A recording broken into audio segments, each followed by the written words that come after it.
everyone? I'm Ryan Flaco Rising. A sociology major here at the University of California, Santa Barbara. A documented gang member, labeled by the state as a gang member, and I'm a proud gang member. And today, I'm with Juan, and I'll let Juan step in there and introduce himself as well. I'm actually one of the organizers for the Underground Scholars. So I just actually recently got hired on as the Gaucho Underground Scholars coordinator, working with formerly incarcerated students, helping them transfer into the UC. So without further ado, I'll pass the mic to Juan. Hey, thanks, Flaco. Hey, everybody, thank you for joining us today. So today we'll be discussing, okay, I'm gonna introduce myself. My name is Juan Flores. I recently graduated from UC Berkeley. Also Underground Scholars. I'm formerly incarcerated and also documented as a gang member. I'll be moving next week and be pursuing my Ph.D. at Rutgers University in the sociology department, where I'll continue my work on state violence, quote unquote gangs, and the like. So today we'll be going through we'll be theorizing our lived experience through a critical perspective on policing and gangs. So a couple of things, the purpose basically of this is to kind of problematize the gang member label and gangs as well, in order to have a more of a critical understanding of how homies perceive themselves, that goes against as what the state kind of imposes on us, which is the gang member label. So this session will analyze the gang discourse from the homies perspective. In doing so, we begin to deconstruct the preconceived notions of gangs, providing a different lens to analyze the policing of communities and the paradigms on gangs. And by the paradigm, I mean those individuals who continue to research and perpetuate the label. We are then able to put into perspective the detrimental impacts on the larger community and not just on the quote unquote gang member, thus allowing for a deep understanding of gangs to bring forth solutions that are inclusive, just, and humane. So our discussion will consist of a few topics, which is basically what we wrap around our discussion on. So it's the illegality and the stigma from a homies perspective, the gang member label and the effects that it has on the larger community, and the policing tactics and the criminalization of homies. So a quote to get us started, to kind of like get us into the mood of what we'll be discussing and how we can kind of challenge our own preconceived notions and understanding of how we perceive quote unquote gang members. So this is a quote from Lisa Maricacho, her book Social Debt, Racialized Righteousness and excuse me, and the criminalization of the unprotected. So her quote is basically, it says, criminalizing gang members always simultaneously valorizes middle-class America and also validates the historical and present-day practices that work to isolate, segregate, and also alienate criminalized neighborhoods of color.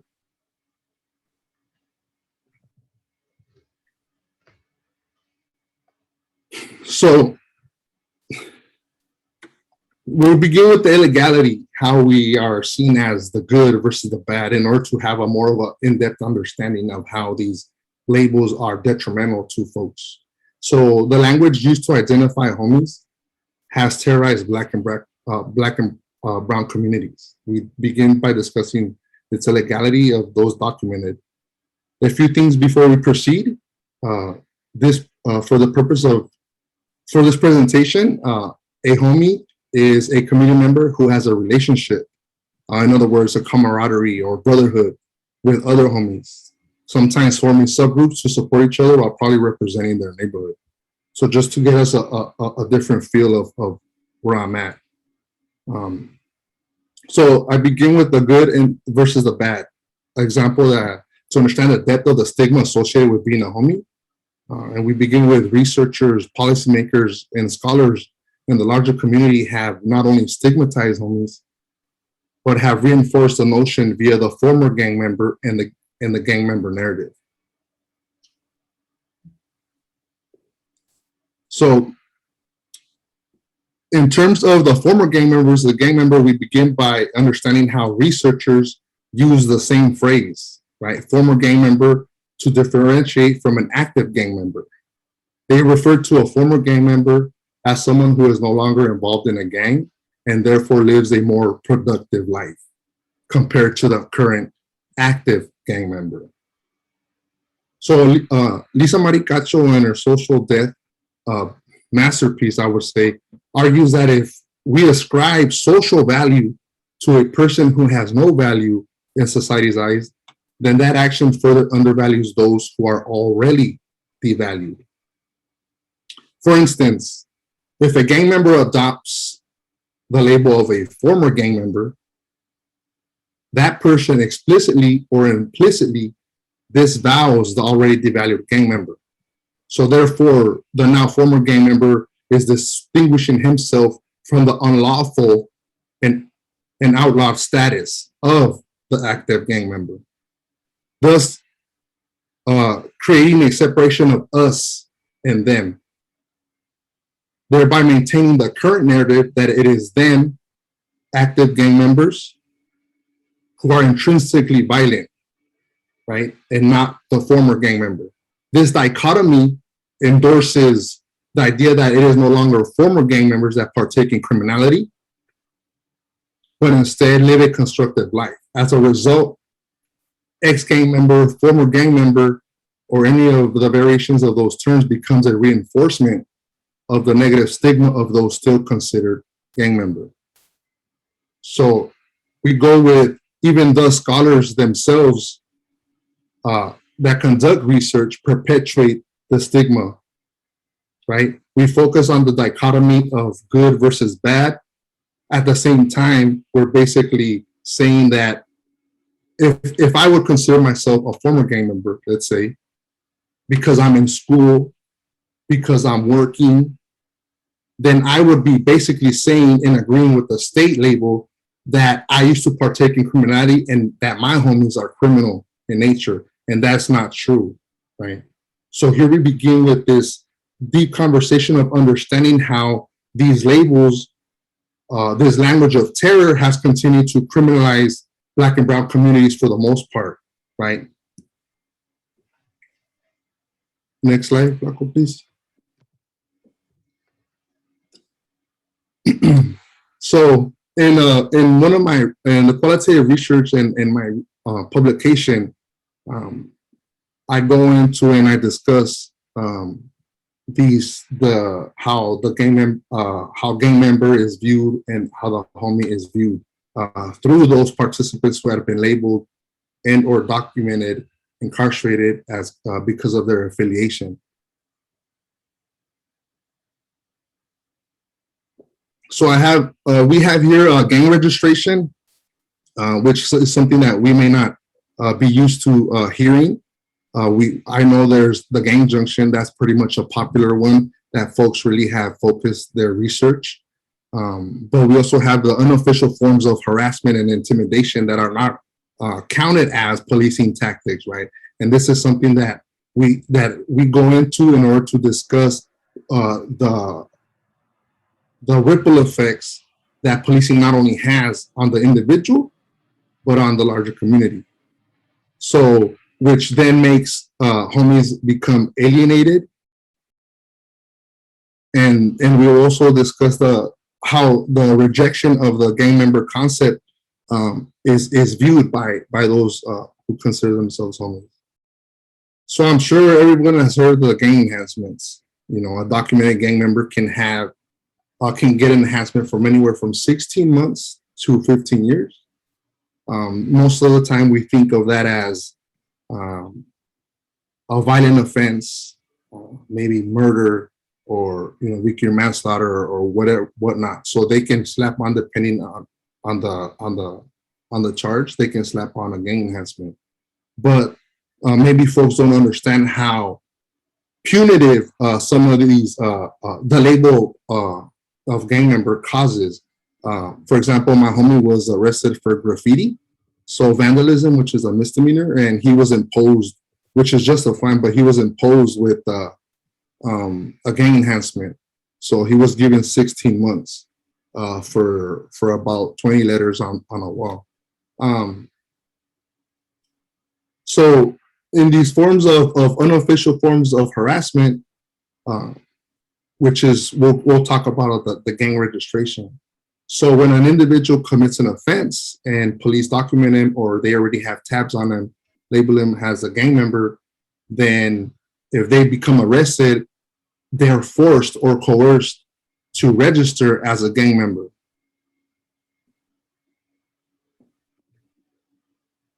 Flaco, you wanna chime in? Yeah, so that gang registration is a way to surveil and hyper police, and it's a part of the recidivism factory in our communities. So the Department of Corrections depends on registration to continue to recidivate individuals back into the system in order to legitimize, their funding on an annual basis. So they have to have so many beds full. And so it's important to really look at the gang registration and the gang documentation as a way to legitimize this funding, this money. We give $15.7 billion annually to the Department of Corrections. And this money is legitimized through, the labels of being gang members, which is code language. You see this code language being put out through the media constantly. Gang members are doing this. It's the gang members blaming all of the things that are happening in our communities on gangs and gang members. And then when you see a police officer kill a father, they won't even recognize, such as in the case of Sergio Wick, they won't even recognize that he was a father. They constantly were legitimizing this killing as he was a gang member. He was a documented gang member. So that's code language that's used to soften what's happening with the hypercriminalization and the killing of individuals in our communities based on their labeled as gang members. So the gang injunctions, the way we've researched them and what we've figured out is it's a gentrification tool.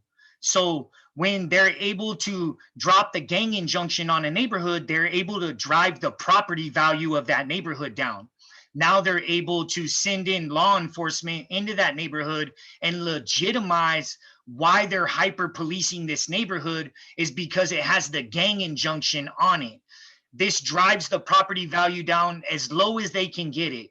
And as soon as they feel it's as low as they can get it, they come in and they build a plaza with a corporation like Target or Walmart or some sort of big corporate business, which then starts to drive up the property value of this neighborhood. They don't fix the roads.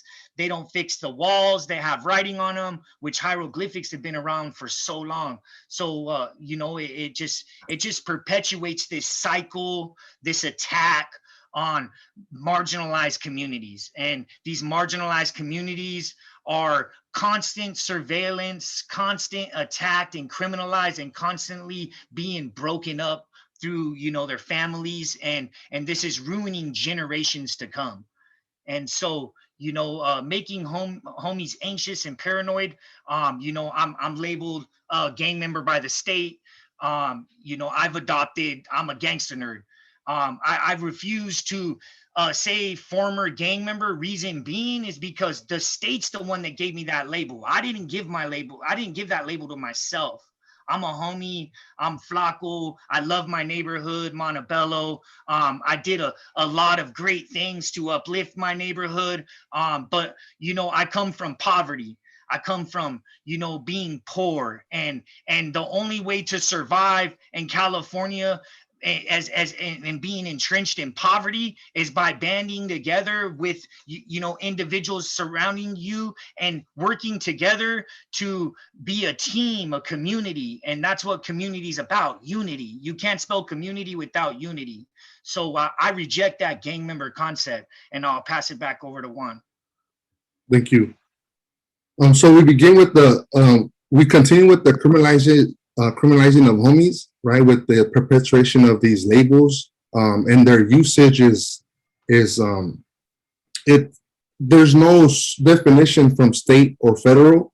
So police law enforcement has been able to slap this label on anybody, and that's demonstrated.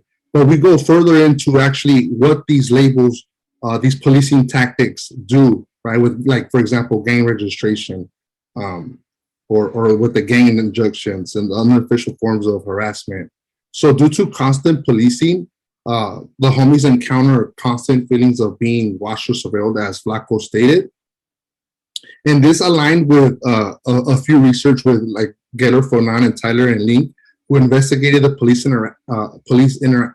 enforcement impacts, the laws enforcement, which frequently contribute to community members' mental health complications. So specifically, they found that participants who reported more police contact also reported more trauma and anxiety symptoms associated tied to stops, intrusive encounters, and the perception of the police fairness, right? And as Flaco stated, like, this also causes individuals to begin to feel different.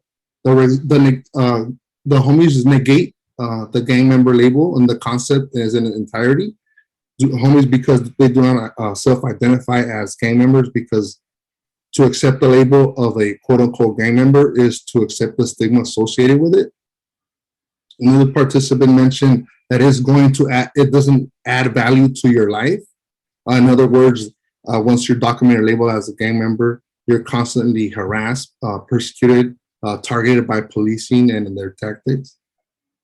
And neither do people really focus or talk about how homies actually perceive themselves when you talk about former and current gang member.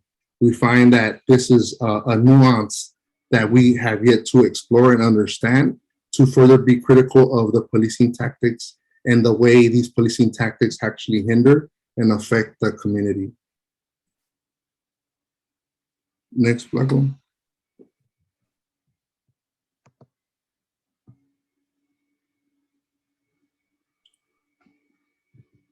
So through qualitative interviews, we discussed the gang member label and its effect in the community. Mostly we interviewed just homies, but through their experiences, how they perceive themselves and the police encounters, what they cause. So for the most part, individuals talked about the separation and the distance between family, physical distance, physical separation, but also the feelings of alienation and exclusion of community resources and such as parks, YMCAs, even schools. And then we'll discuss the homies, how they leave their neighborhood and how gang policing kind of diminishes once they leave their community. So some of the things I want to highlight here is the psychological effects on the family and friends, right? Families, members of homies live in constant worry and stress. And a participant, the homie Daniel, who was in college, even thought that he was going, when he was going to school, his family would worry because he is a documented gang member, and even going to school around the corner can be a stressor that families feel because they know that their loved ones are constantly being harassed, surveilled, and policed. This worry puts stress on the family, which affects their psyche, and also hanging around non-gang members or associates can also have consequences for their family. We know that through various research, but we seldom go in depth and discuss how these labels and policing tactics really affect the individual psyche and emotional overall well-being. So therefore, everyone is subject to policing tactics and will be affected by law enforcement. Consequently, these community relationships are impacted by the mere fact of uh, individuals associating with homies. And in other words, those labeled and documented as gang members. So this not only affects the individual, but it becomes, individuals become not only separated, family becomes a little bit distant, but they themselves alienate themselves because they begin to feel how not only the constant policing, but their family is also affected and impacted as well.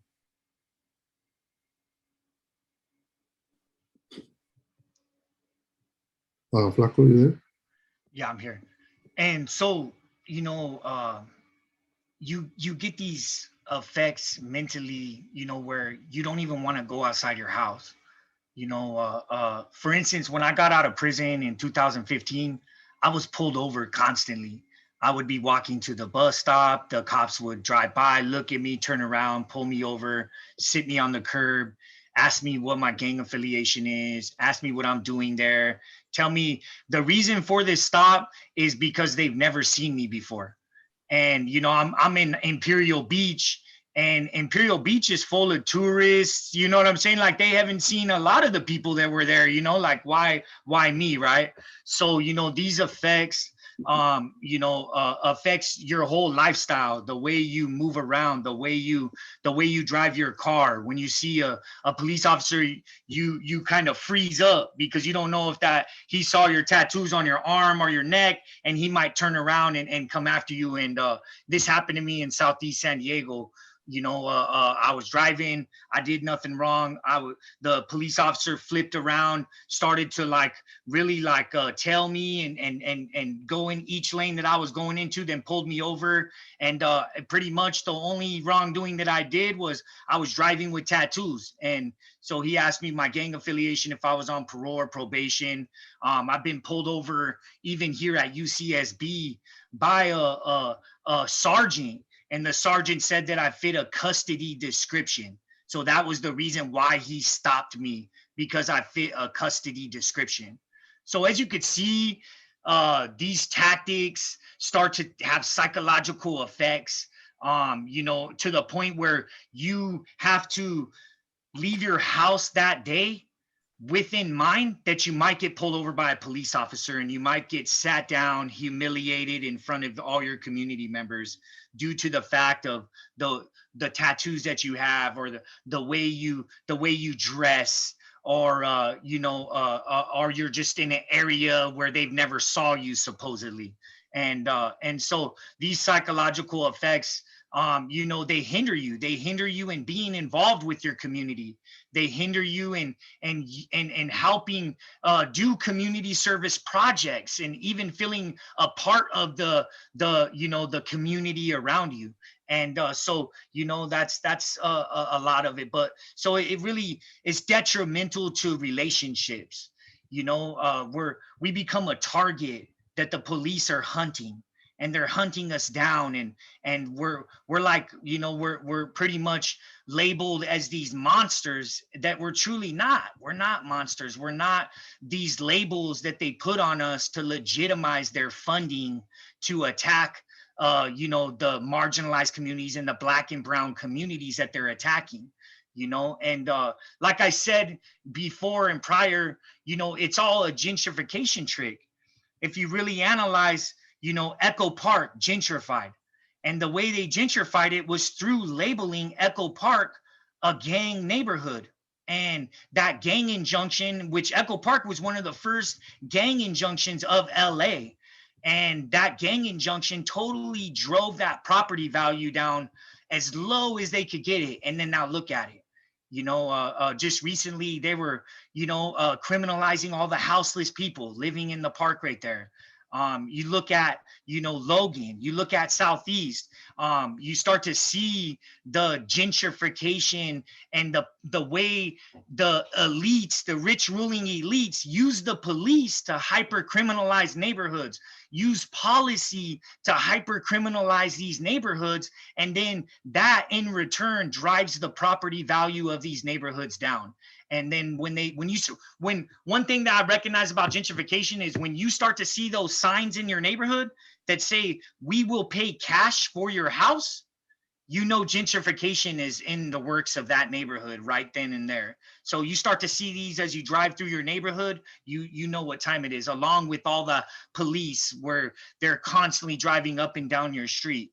So those are some of my ideas to really bring in the attack on the community, the separation and the distance that's being established through the media. You turn on your TV, all you see is cop shows, cops, all these different shows that are, legitimizing this attack on our communities. And so, yeah, and I'll pass it back over to you, Juan. Thank you for that add-on. So when we continue to talk about these policing tactics, we tend to forget, or at least in research, policy doesn't seem to factor these tactics and their ramifications to the entire community. When I talk about the individual who's being targeted, is not just the homie, but the larger community. So we really want to emphasize the policing of the entire community through these policing tactics, this gang registration, this separation of families. Go ahead. So some takeaways specifically on things that we wanted to talk about and really highlight is the actual policing of the community. So in essence, when people are marked as gang members, their existence is criminalized.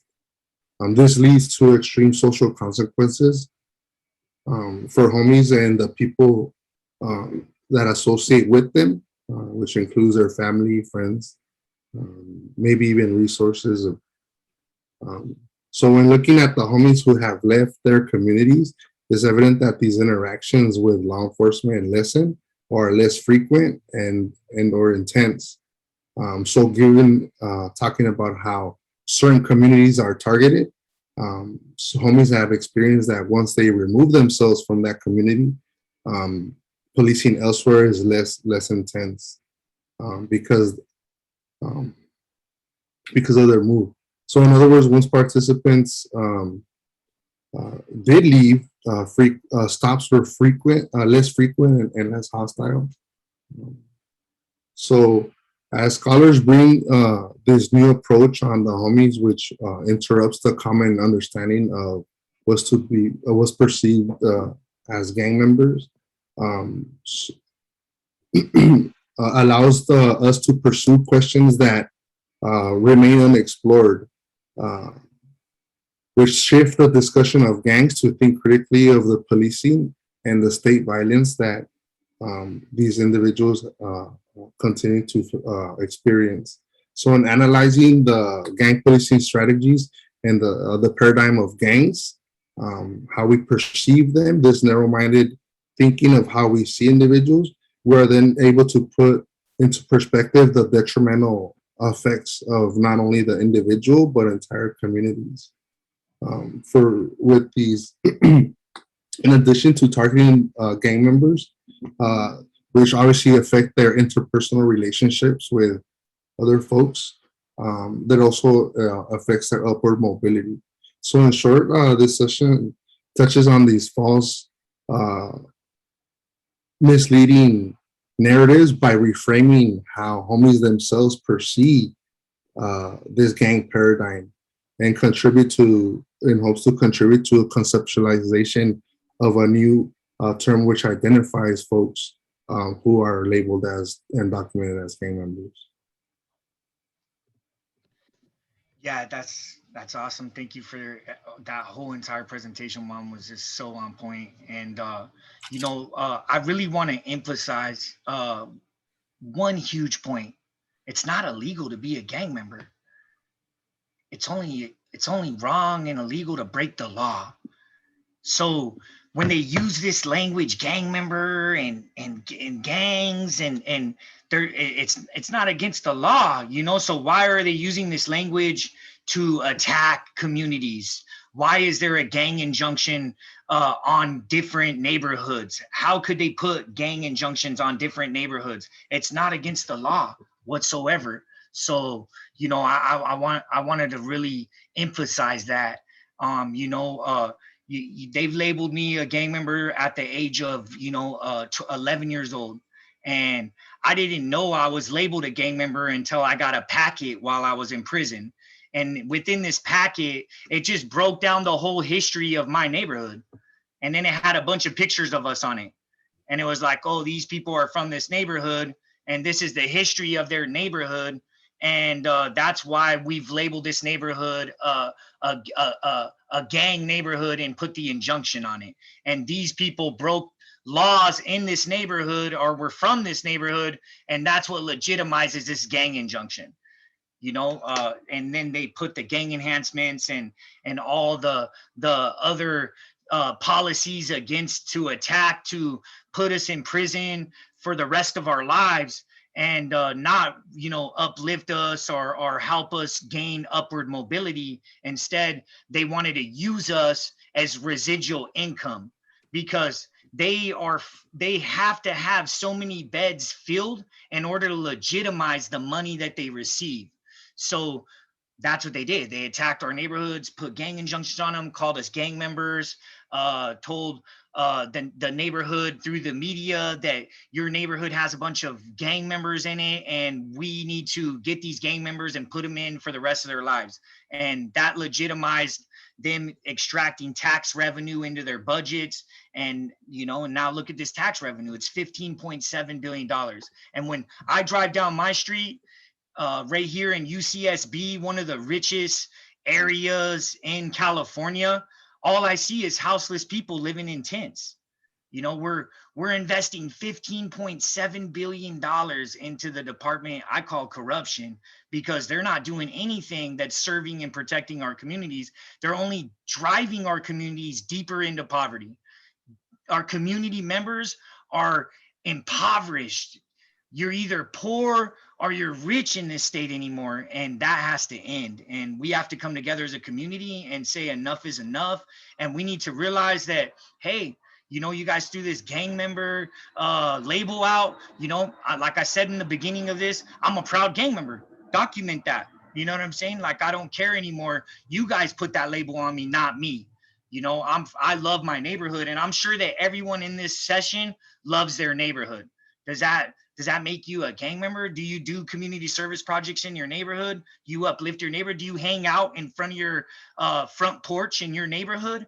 You know, just because you're doing those things doesn't, you know, legitimize the state to label you as a gang member. And so that's my takeaway on it all. Thank you.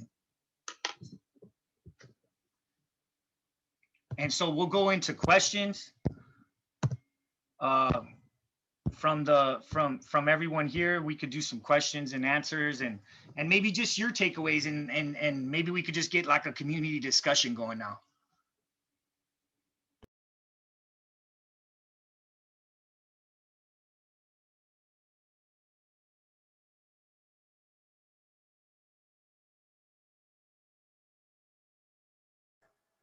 Thank you for that presentation. Yeah, please feel free to unmute yourself if you have a question or put it in the chat.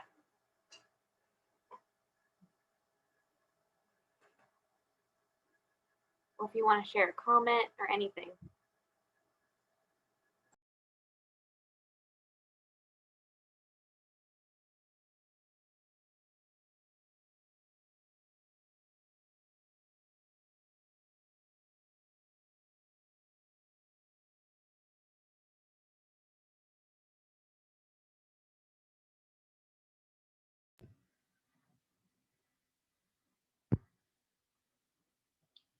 Oh, thank you, Lily. I see that inside there.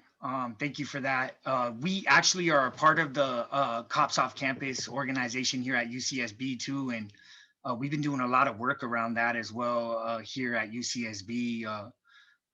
We actually did a protest and marched through the streets, and that was really empowering. And But yeah, no, I feel like we are in contact with him over there, but thank you for that email. I appreciate that.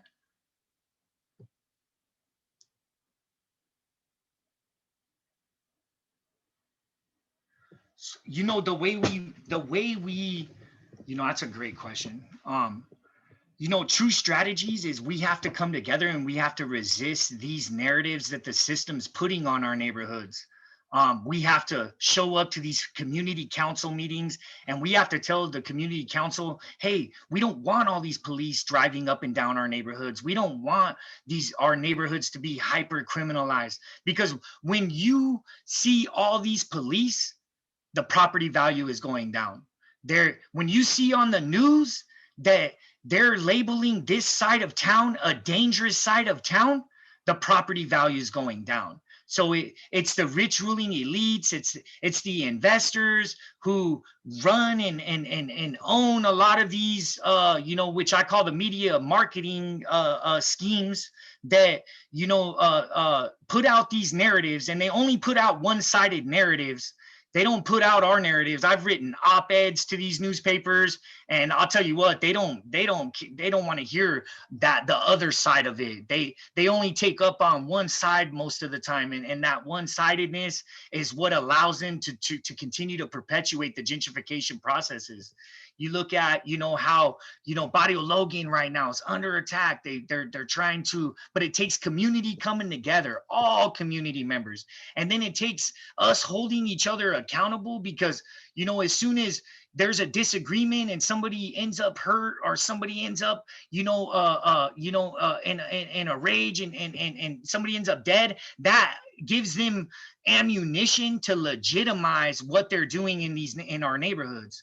So we have to all come together, and we all have to see eye to eye, you know, that they're using these little mishaps that happen, these little, you know, confused incidences that happen, as a way to legitimize their hyper criminalization and their hyper attack against the community, to uphold gentrification and to eventually take over and dominate that area. And so it's up to us as a community. That's my outlook on it.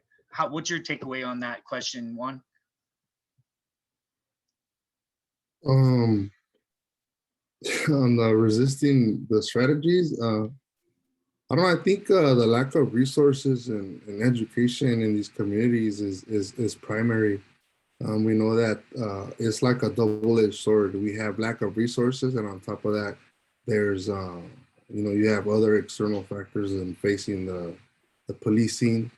Um, you have poverty. You have all these factors that hinder the mobilization in order to strategize.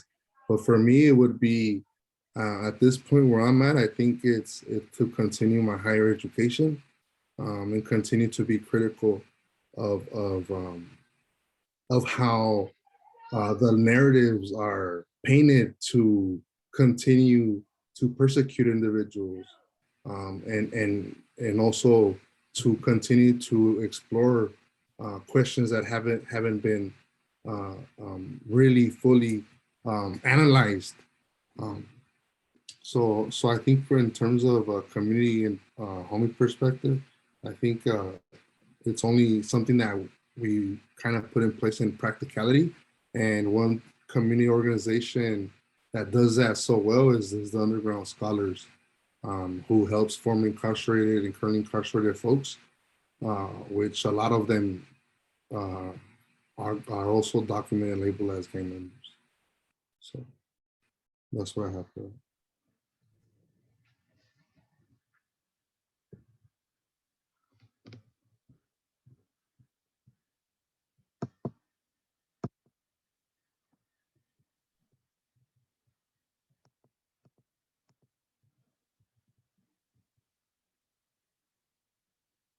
So yeah, we kind of went through an amazing presentation. I know it was a lot for folks to take in, but you know, please do, you know, give us your takeaways and your understanding and the way you see things.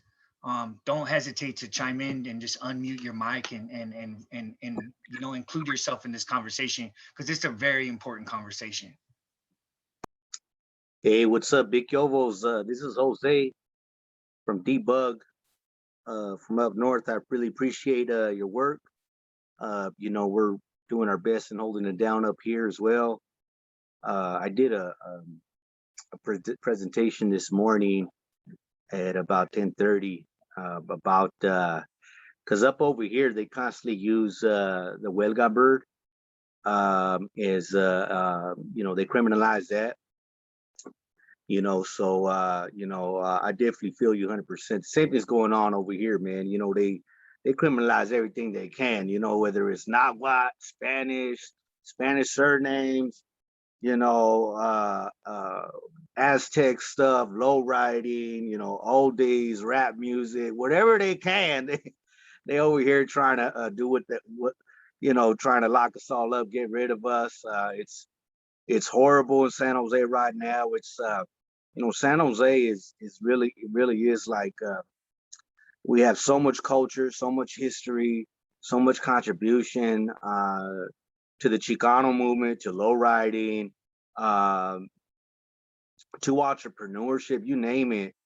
But they have never seen us as an asset as far as Raza is concerned.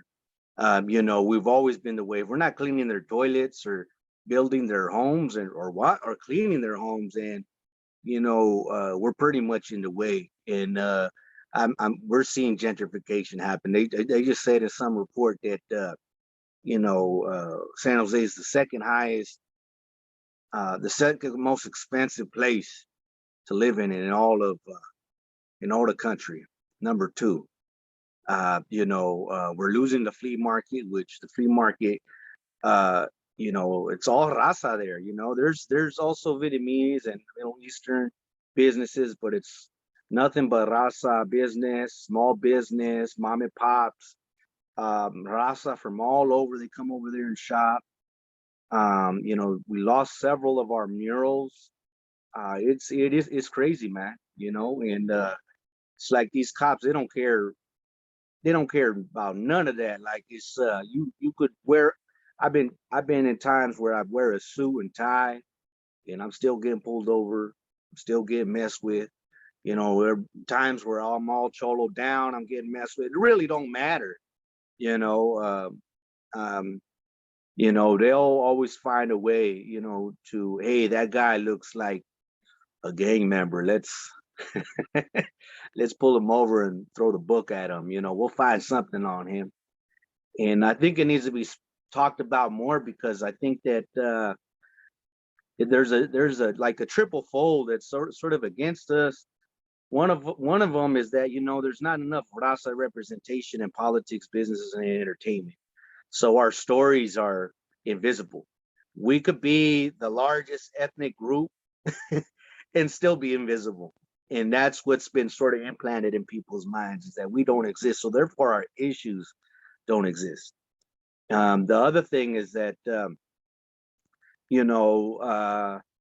as far as us and our cultura, we're not conservative as in like a Republican conservative, but culturally conservative. A lot of our peoples are very conservative. And so that kind of like leads into the sort of the good Mexican, bad Mexican sort of mentality that a lot of our people have, in that, oh, well, the cholos, the gang members, the homies, that's not us. We're hardworking, good people. But of course, they're getting pulled over too. They're getting deported too. They're getting messed with too, and taken advantage of and discriminated too. So, and with that being said, it becomes difficult to really have our issues be heard. And when they're not heard, we accept that they're either not important enough, or that there is no issues. And it takes more individuals like yourself to speak in places like this and continue the work that you do. So I appreciate it.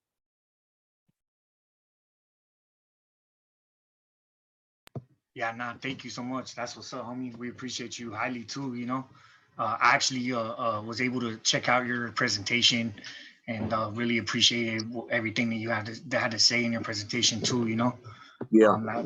It's the reality that we're facing, and Yeah. it's the reality that not only that we're facing, but our communities are facing it too, and so it don't matter if you're not the cholo or you're not the homie or you're not the gang member, because you're still feeling the effects of what's happening as they attack us, as they pull us over and flash their lights. You're still feeling the intimidation. You're still feeling the psychological breakdown that's happening due to the way they're treating us and the way they're coming after us and the way, we're labeled and the way, they legitimize, the hyper policing and hyper criminalization of neighborhoods that we walk down to get to the bus stop, Right. and so we have to realize that, hey, we're one community, we're your neighbors, you know what I'm saying? And one thing that I always emphasize is like I was locked up from the age of 12 until the age of 32. I get out, I wouldn't last a year out here because of the hyper policing, the hyper criminalization taking place, and I would be back in. And and then when you get inside there, it's just a dehumanization industrial complex that's dehumanizing you, making you feel like you're a monster, an animal, treating you at the lowest. And when you come home from that, you're so dealing with prison traumatic stress disorder. So many things are inside you. You're just a ticking time bomb, and they throw you right back out to the community. A lot of the times we're more under the influence of narcotics from inside than we were when we went in. So we come home with these habits, and it's right back to the cycle that takes us right back in. And so, like I always say, there's the prison industrial complex, and then in our community there's the recidivism factories. So you got parole and probation, you got law enforcement, you got all these reentry programs that are getting millions of dollars and doing the bare minimum to help us, doing the bare minimum to get us upward mobility, doing the bare minimum to feed us, clothe us, and get us our basic necessities. And when we don't have your basic necessities as a human being, you're gonna try to fight, you're gonna try to scratch to get those bare basic necessities, which is food, shelter, you know what I'm saying? And when you do that, you're criminalized and you're sent right back upstate. The worst recidivism in this entire country exists right here in the prison state of California. And just the past decade, we've built more prisons. We've built 22 prisons compared to one university. We've invested billions upon billions of our tax revenue and allowed them to build 22 prisons and only one university.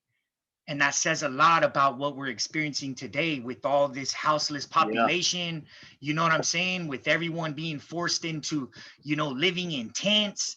That's why, we didn't invest in upward mobility. We invested in surveilling and criminalizing and allowed them to attack the marginalized communities and the marginalized groups in our communities as a way to serve and protect nobody in this state. So yeah, that's what's up, homie. We appreciate you, Jose. Appreciate you. Mucho gusto, homie. Yup. Yeah, Jose, thank you for your comment and talking about that.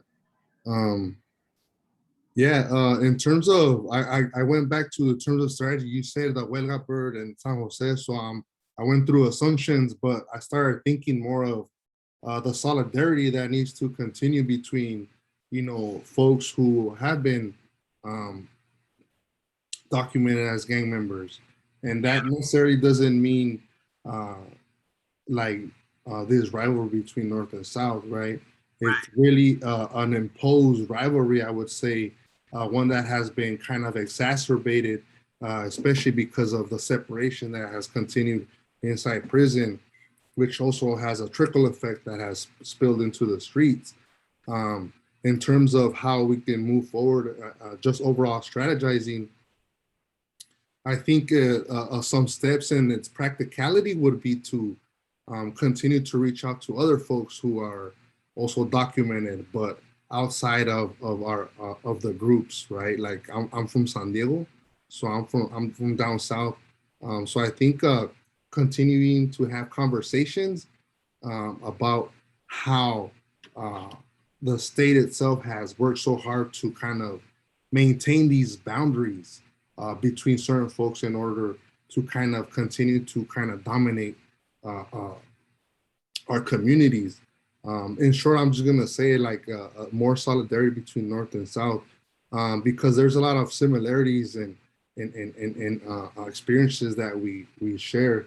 So that would be a good thing, something to think about would be, you know, kind of having that, because California is very notorious for prisons and gangs, and you hear about this media, and for me, like thinking outside of, if I didn't know these people personally, right, I would think like, damn, that fool's crazy. You feel me? Like that fool's, he's really out there. But the fact is that I do know these folks, and I know for me at least, I was provided the resources, right?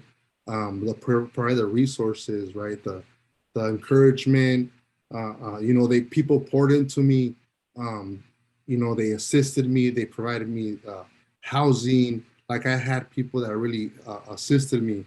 And even after being here at UC Berkeley or while in community college, I continued to face the, things that other folks don't face, right? Like, a cop, I see the lights turn on and it's not even a cop light. And I get this, this feeling, like I jump back, I get like a lot of PTSD, like I get these little spikes, like if your leg's numb.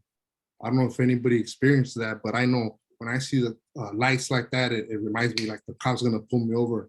Like I get all sweaty, start getting anxious, my heart starts pumping. So I know that these constant police interactions have kind of done something to me, right? And I think exploring those with other folks from the North and how kind of like that has a lot of similarities would be interesting to do. Yeah, big time. That happens a lot, and that the cops end up using that against you. Like, how come your heart is beating so much? How come you're sweating? Are you on meth? It's like, nah, being pulled over. Hey, yeah, straight up. Yeah, nah, for sure, I'm down with all of that. I don't know if anyone's ever heard of or watched. There's a real good movie. It was on like HBO, and then it was like, I don't know. It used to be on YouTube at some point, but there was a movie called a documentary called Bastards of the Party. Yeah, that's a really good movie. Yeah, that really breaks it down really good. It's a real good breakdown. Yeah, Michael Davis. I actually met Michael Davis at USD. I got to go sit down and Nice. talk with him. Yeah, he's a really I follow all his work. You know what I'm saying? Planet of the Slums, like, but yeah, that was a really good movie. Yeah, definitely. Here, let me see if I could throw that link inside the. Okay, all right. We getting the link. Yeah, That's let me right. see. Yeah. Here, let me see real quick. Cool. Yeah, no, that's cool. I'm so glad you brought that up because I was actually, we were kind of in a little conversation at one point with some folks, and I've referred to that movie because it really breaks down, why they put that label gang members, and what they have a 25-year plan for every state and every city. You know what I'm saying? So they have these economists, they have all these rich elites, they have all these people involved in planning how they're going to criminalize, how they're going to police, how they're going to change, property values, how they're in the back door already, giving a 25 to a 50-year plan of our community straight up. And you could see it, Juan's from, out there in Imperial Beach. I mean, you look at Imperial Beach and you could just see the gentrification and what they've done and how they've done it, It's crazy. Let me see here. Yeah, for sure. Bastards of the Party. Yeah, they got that on YouTube. It's a good one. Oh, okay, they do have it on YouTube. Yeah, they had the whole one on YouTube, yo. Okay. I remember it was like hard to get for one point. What's cool about it is that although it just really like talks about the Black community, we can't accept for 1 second that the same thing didn't happen to Raza, you know. So Right. it definitely happened to us as well. And I think that, you know, the only thing with us, it hit statewide, not just like one county or something, you know what I mean? It's statewide for sure. Yeah, definitely. Let's see. Yeah, I was looking it up right now. But man, there's just so much, and there's so much that we can do as a community. You know, one thing I always look at is, you know, I was incarcerated during the 2011 and 2013 prisoner hunger strikes here in California, and I was in New Folsom State Prison, in 2013 when we went on the second prisoner hunger strike. But we all came together in solidarity, That's right. and it was 33,000 of us on the general population yards, and we were tired of being used as a revenue scheme. You know, they were saying, "Oh, we're rehabilitating them. We're doing all these programs, and all these lies were being fed to the community." And they were extracting billions upon billions of dollars away from our communities, and all under the pretense of serving, protecting, and rehabilitating these inmates and these offenders and these gang members that they labeled us as. But they were doing none of that. They were just warehousing us, and we were the ones who were, you know, feeding each other. We were the ones running the kitchens. We were the ones while they sat in their offices and collect their, you know, six-figure incomes and did the bare minimum to do anything to uplift us. And we decided to come together in 2013 and starve ourselves. We rather have died than allowed your children to go through what we were going through. And all we wanted was the end of the indeterminate segregated housing units. You know, they were throwing people in the segregated housing units of Pelican Bay, of you know, Corcoran, all these shoes that were across the state under the pretense of they were labeling them gang associates, labeling them you know, gang members through them just drawing an Aztec warrior, having a drawing, having a name and a CDC number, having confidential information. You know, the use of confidential information, like, that's crazy. I don't know how we as a community allow confidential information to determine to give somebody a life sentence, in a segregated housing unit. Confidential information, somebody that's willing to say whatever they can say to get out of what they're going through and what they're experiencing, you know. So that right there, we came together, we starved ourselves for 33 days in New Folsom, and we, you know, I'm proud to say we abolished the segregated housing units of California. You know, we abolished the use of those segregated housing units, and we got all the individuals that were serving indeterminate shoes back out to the main line. Of course, it's not, you know, where it should be at. You know, it should have never existed in the first place. But we came together in solidarity, and that shows the power of the incarcerated credible messenger. You know, these are credible messengers.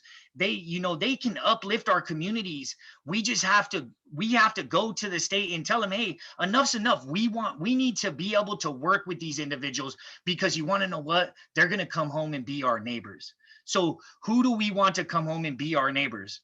Do we want a drug addicted, mad at the world because of the way they're dehumanized and treated, and totally, you know, drugged through the dirt, you know, for 7 to 25 years in this, you know, horrible place they called the Department of Corrections and Rehabilitation? Or do we want a knowledgeable scholar, all about community service, all about uplifting our communities? It's up to us as a community of who's going to come home and be our neighbor. And so we have to come together as a community, one community. And like I said in this presentation, you can't spell community without unity. So we have to unite as one community, and we have to come together and realize we're all neighbors.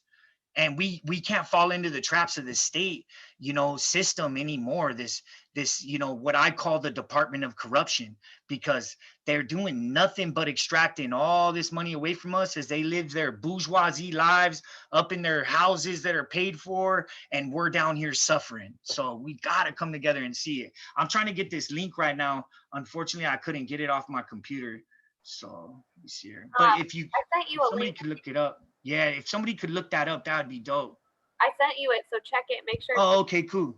And then if it is, then we can share it. Oh yeah, that's it right there. Yup. Thank you. Okay. Yeah, I couldn't get it off my computer. Thank you for that. Yeah. Yeah, no problem. Awesome. So yeah, great stuff being said here. Anything else? Any other takeaways? I would love to hear from everyone. There's quite a few people in here, so.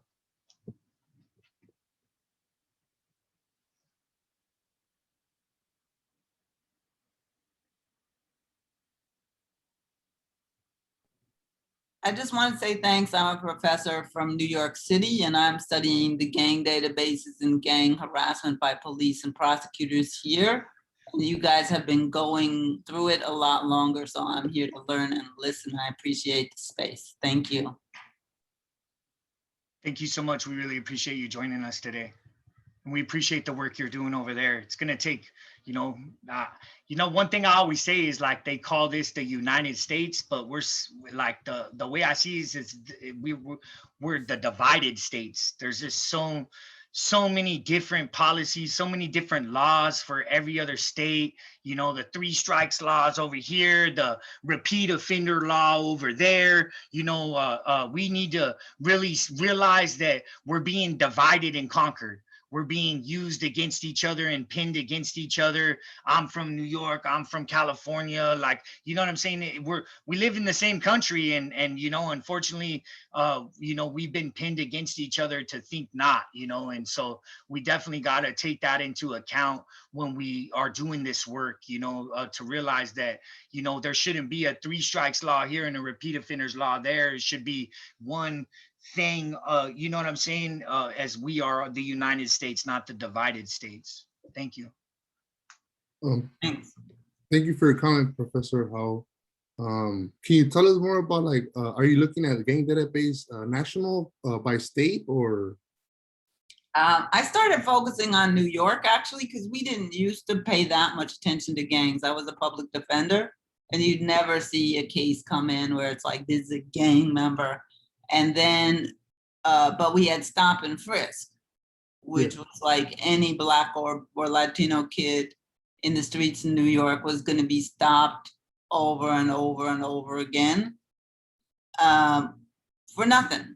But when that case went up, that was challenged based on 14th Amendment and 4th Amendment violations, and it became pretty clear that the NYPD was not going to be able to continue doing that, I thought the NYPD would start using gang allegations so they could continue harassing people, because that's a secret database. Yeah. And they don't report that to anyone. They don't bring it into court. So there's no judicial review, and it allows for the same like racial profiling. So I'm looking specifically at New York, and unfortunately I'm seeing what I predicted. They once they couldn't use stop and frisk, they looked around the country and said, these gang databases are great. These gang allegations do all this work. And they're carrying that straight into the courtrooms too. So they'll pick up, there's one shooting, they pick up 20 people, say they're all in a rivalry. We'll charge them all with conspiracy to commit murder. And then we'll flip 1 or 2 of them, usually the worst ones. And they'll tell us whoever we want them to say is the shooter, and especially they hate hip hop artists who sing songs that are critical of the NYPD, which is all of our New York City hip hop artists. So, so it's I'm mostly focused on New York, but I realize other people have been working on this for decades before I even thought about it. So. No, it'd be good. It'd be a good analysis to kind of compare and contrast, because it seems like you mentioned, now they're using this tool to police communities. So I mean, I'll be flying into Rutgers, so maybe we can connect. That'll be great. Continue to have a dialogue. Right. I mean, out here, like Flaco was saying, it is totally divided. We don't have gang enhancements. We don't have a step act. We don't have gang injunctions. We don't, there's no definition of gang, but every different police department has made up whatever they want, and just started, you know, surveilling and data scraping and, you know, making up fake profiles and friending 14-year-olds on Facebook. You know, it's just, you know, they choose a pretty girl and they go out and friend children. So it's pretty, it's worrisome, despicable, and yeah. So I look forward to meeting you out here and seeing what you think of what's going on. And it's going to be different from New Jersey to New York, Philadelphia. Every place you go, it's not the same thing. But it's at least here in New York, they're crews, not gangs. And a lot of times they organize around, we make music or we dance or we, you know, like they're not actually organized around anything that's criminal, and they don't even say that they're gangs, but it's enough, like the police document them as gang members, and, you know, the people in the courtrooms are too naive and fearful to question it.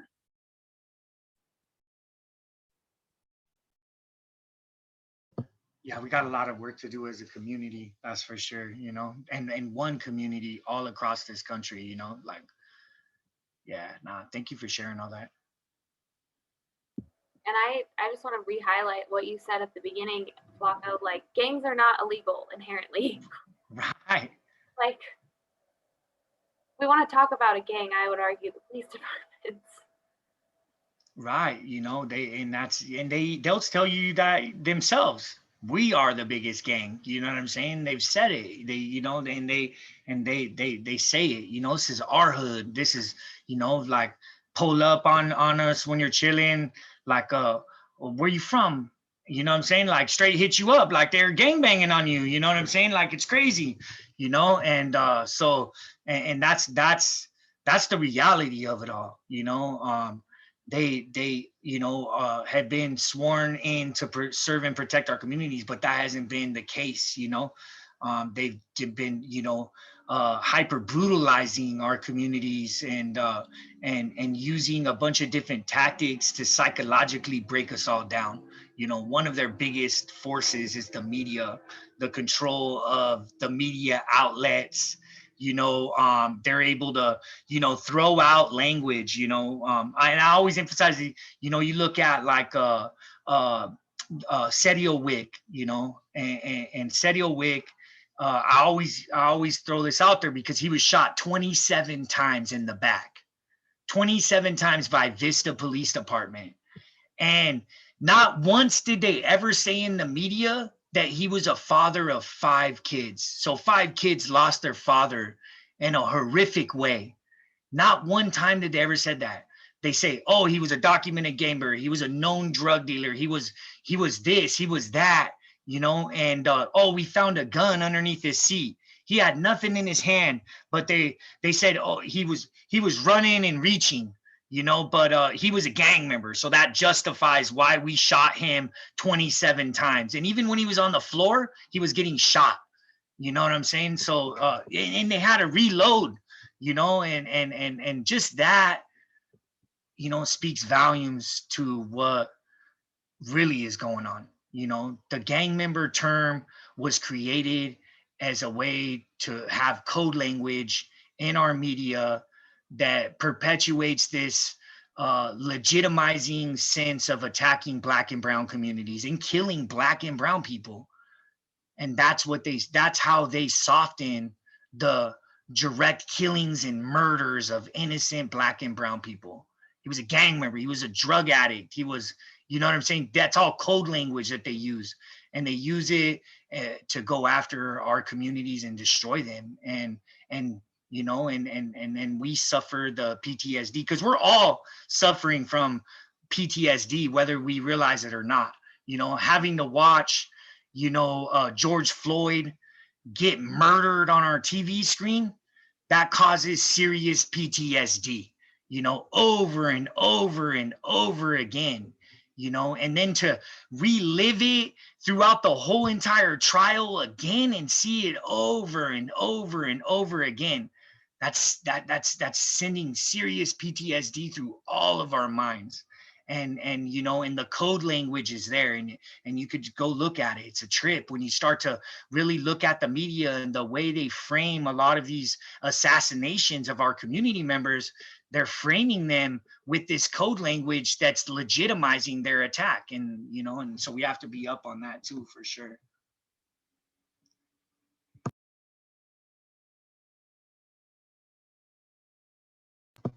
Yeah, any other questions? We're about done. We're on to our last 3 minutes, but I would love to hear